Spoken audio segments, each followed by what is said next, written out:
Hello, I am Professor Kalpesh Patel, Electrical Engineering Department from the Mahatma Gandhi Institute of Technical Education and Research Center.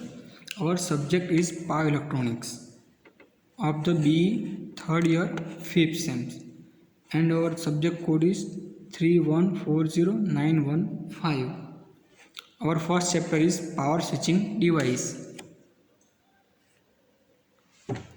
In this chapter we will study the static characteristic of the device like diode, BJT, MOSFET, IGBT, thyristor. Second topic is operation of power device as a switches and switching losses. Third is a single quadrant switches like a DC switch, BJT and MOSFET. Fourth one is a two quadrant and bidirectional switches. That means it operate in both directions like diac and triac. Firing circuit for thyristors. Firing circuit means how to turn on the thyristor. This method is known as the triggering methods of the thyristor. And last one is a gate drive circuit for MOSFET and IGBT. Gate drives means how to turn on the MOSFET and how to turn off the MOSFET. Same for IGBT, how to turn on the IGBT and how to turn off the IGBT. This circuit is known as the gate driver circuits. This is our first device, power diode. How it differ from the normal PN junction diode or signal diode? In normal PN junction diode or signal diode, there is only two layers, P and N. But in the power diodes, there is one layer inserted between P and N, which is N minus layer.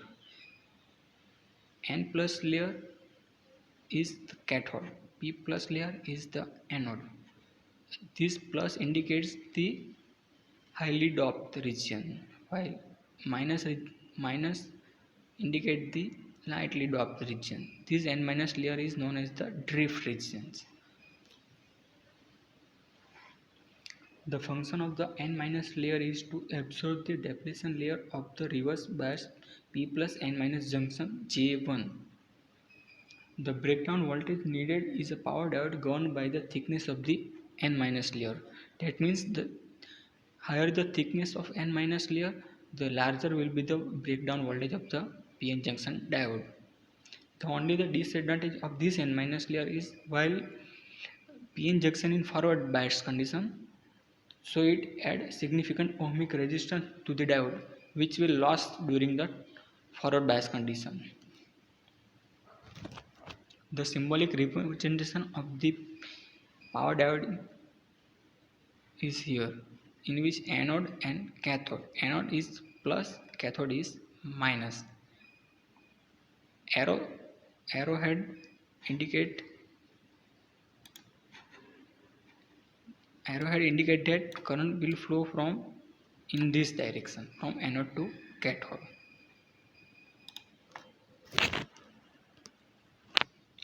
Power diode.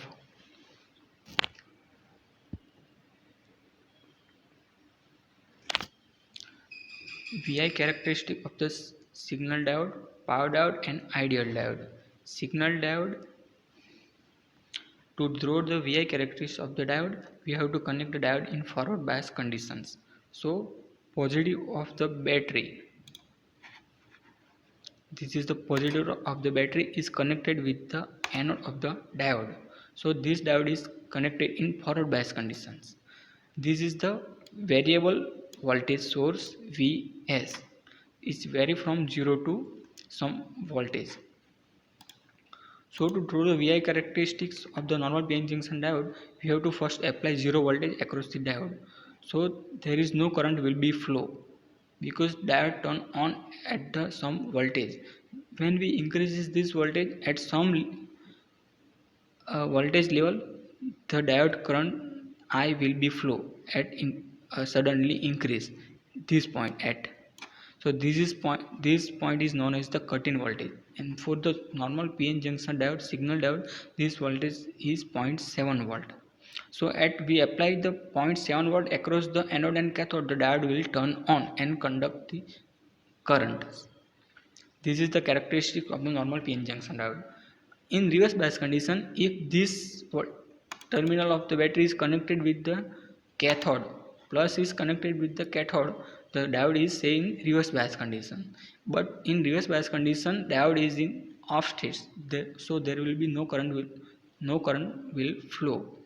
But we increasing the certain limit, the diode reverse bias condition breakdown at this voltage. This is known as the VRRM. At this region, diode will break down and permanently damage when the limit exceeds the reverse bias blocking capacity. Now the characteristic of the power diode. In power diode, the cut-in voltage is somewhat higher than the PN junction diode. In PN junction, this is the 0.7 volt, but in power diode, this is the 1 volt because of the N minus layer, which add significant ohmic resistance. So power diode will turn on at some higher volt, higher than the signal diode, which is 1 volt. Now what is ideal diode? Ideal diode means which turn on at very small amount, less than the 0.1 volt. So it is turn on at 0. When we whatever the supply is given, diode will turn on in forward bias condition. While in reverse bias condition, the breakdown voltage is infinite for ideal diode.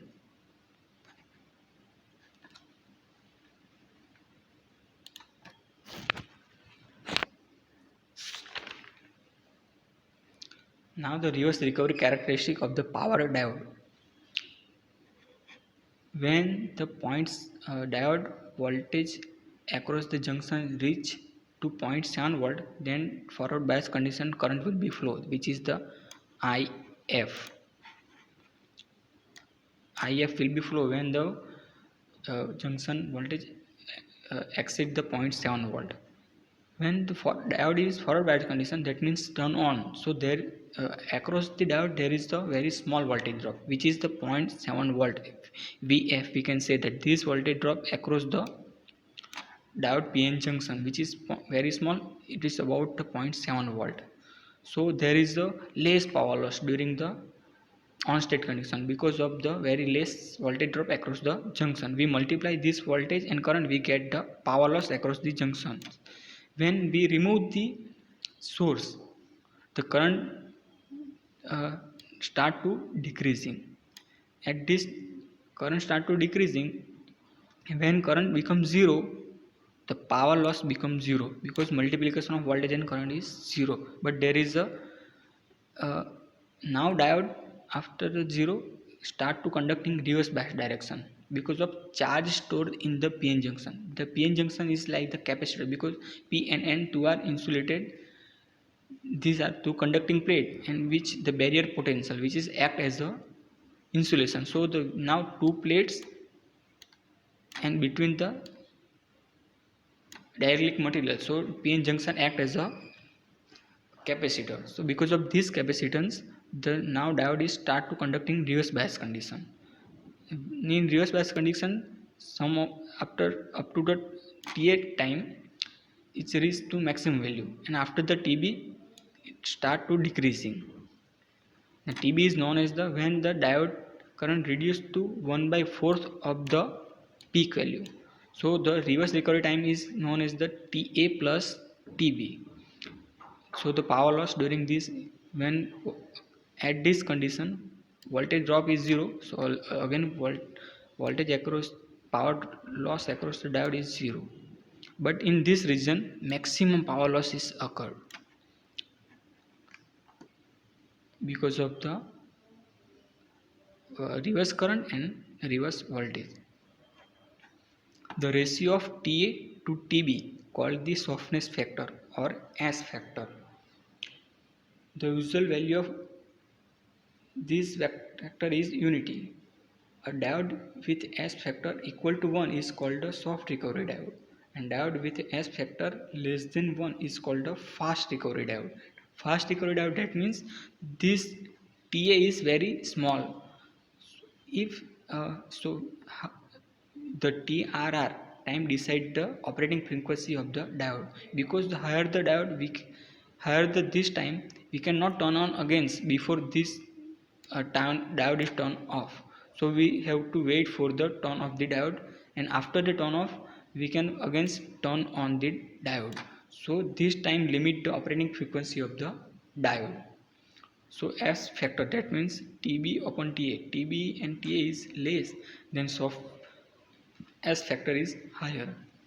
S factor is small. So that operating frequency will be high.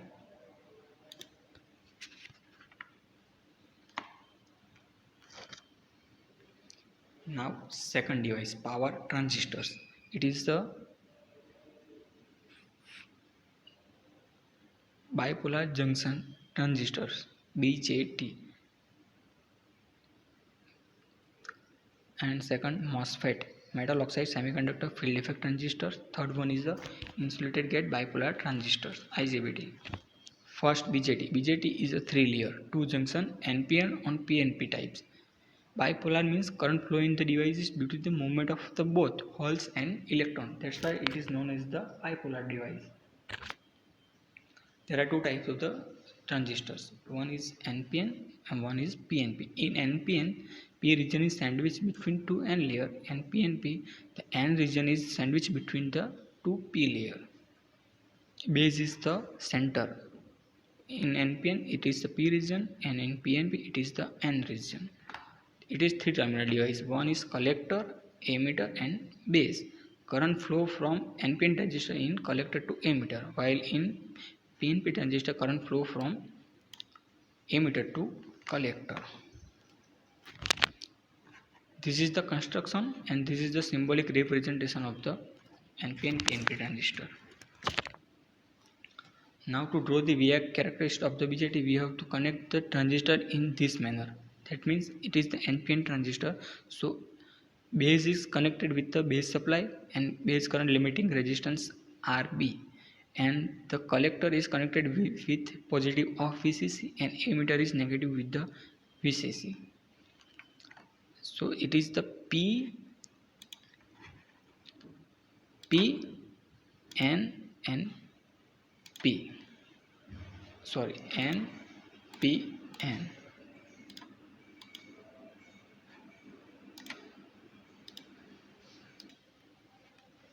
So this is the NPN diode. That means N P and N. So VB is connected with the positive to the base. That means base junction is forward bias.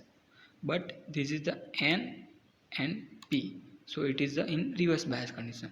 If there is no base signal, so no collector current IC will be flow. That means device in off state condition.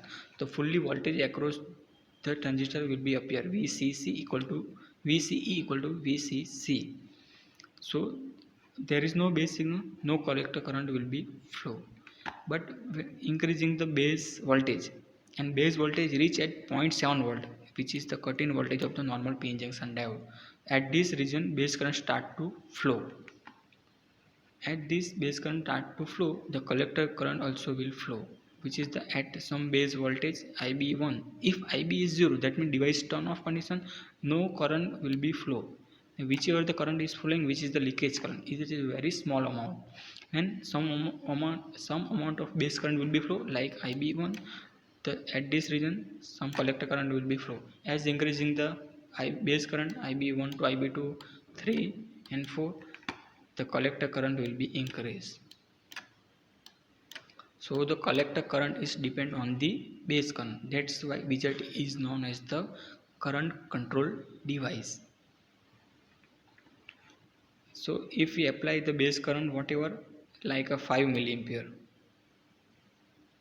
it is fixed when we increasing the voltage VCE from 0 to some value, but collector current will remain constant whatever the VCC is applied. That means base current only collector current is depend only on the base current. That's why BJT is known as the current control device. This is known as the input characteristics and this is the output characteristics.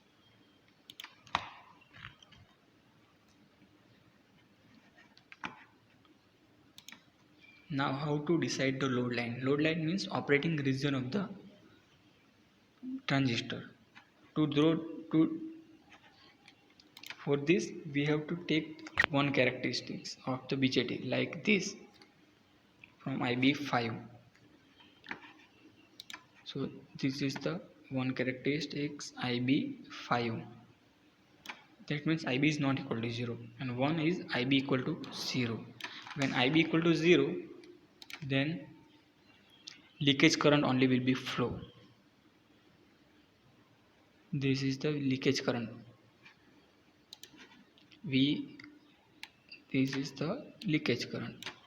When IB is not equal to 0, then device in turn on condition and collector current at this value is flow.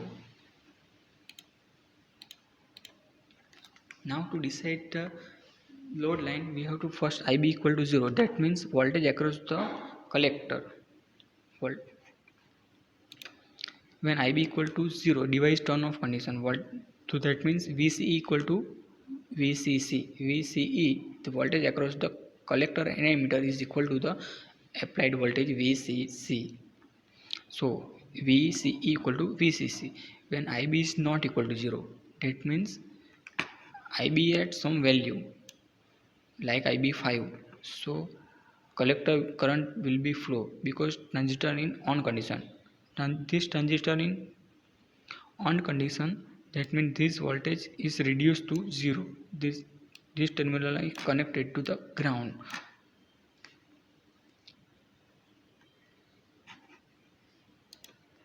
Connected to ground. That means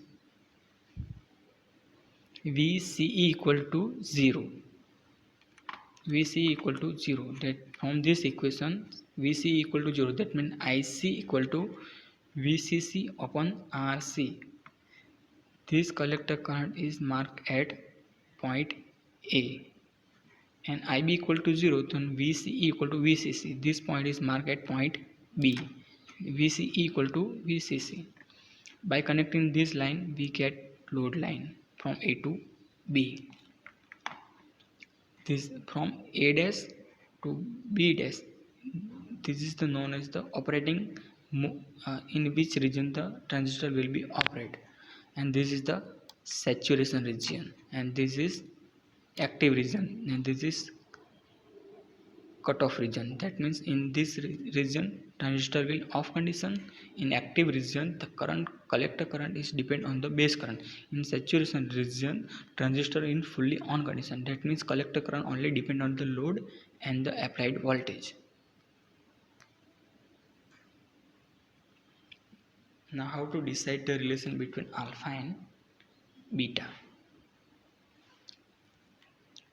The emitter current IE is consist of the two currents, base current and collector current. We can say that this current IE is the summation of the IC and IB. So we get this equation, but base current is very small amount. That means IE is nearly equivalent to IC. So alpha indicate that's how these two current related to each other, IE and IC. So alpha is the forward current gain. This is the current gain. So equal to the ratio of collector current to emitter current. Is alpha is the forward current gain, and its value lies between the 0.95 to 0.99, and the ratio of the collector current IC to the base current IB is known as the current gain beta. So beta equal to IC upon IB. So it is the HFE, that means H parameter, and its value is vary from 15 to 300. Now equation from the equation 1, I equal to IB plus IB. Now this equation is divided by the IC, that means IE upon IC, IB upon IC plus 1. But IC upon IE equal to alpha, that means IE upon IC equal to 1 over alpha. So IE upon IC equal to 1 over alpha, and IC upon IB equal to beta, but IB upon IC equal to 1 over beta plus 1. By solving this equation, we get alpha equal to beta upon 1 plus beta, or beta equal to alpha upon 1 minus alpha. Now switching characteristic of the BJT. to draw the switching characteristics of the BJT, we have to connect in this manner. This is the base signal, and collector is connected with the VCC, and emitter is connected with the ground, which indicate the when applied minus base signal and which plus base signal. This is minus base current, and this is the positive, negative base signal and positive base signal.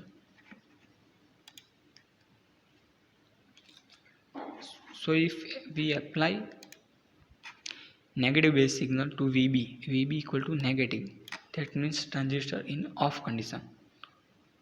The base emitter junction is reverse bias, that means no base current will be flow.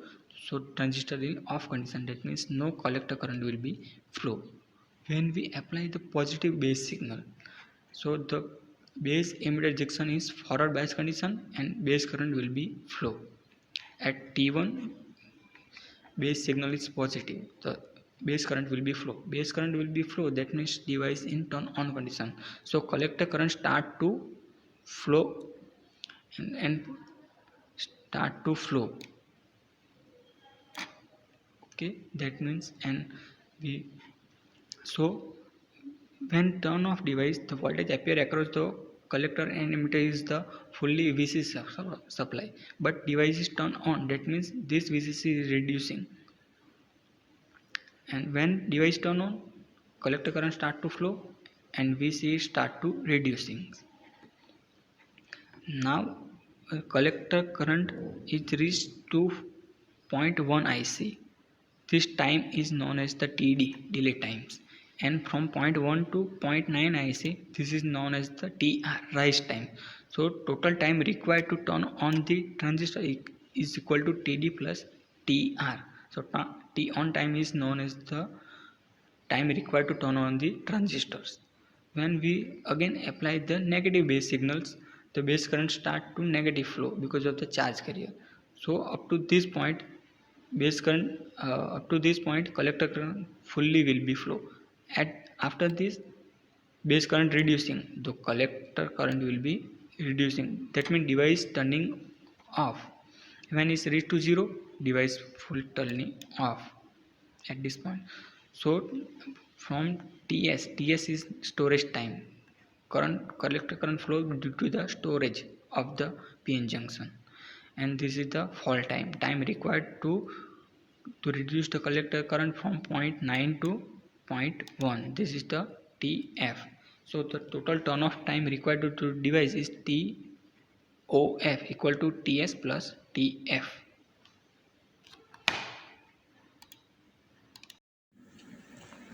GTU questions. First one, explain PN junction diode and its operations, in which you have to draw the basic structure of the PN junction diode and explain its operations. Second one is a draw and explain IV characteristics of the PN junction diode with different conduction modes. To draw the IV characteristics of the PN junction diode, we have to draw the basic circuit for it and explain two different modes. First is a forward conduction mode, second is a reverse conduction mode. Third one is a explain what are the power electronics devices and state its application, in which you have to list out the different power electronics device and states particular device where it is used for particular applications. Fourth one is explain construction and working of BJT.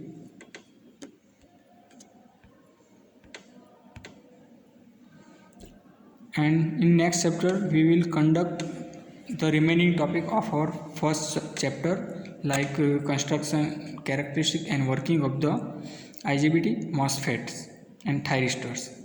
Thank you.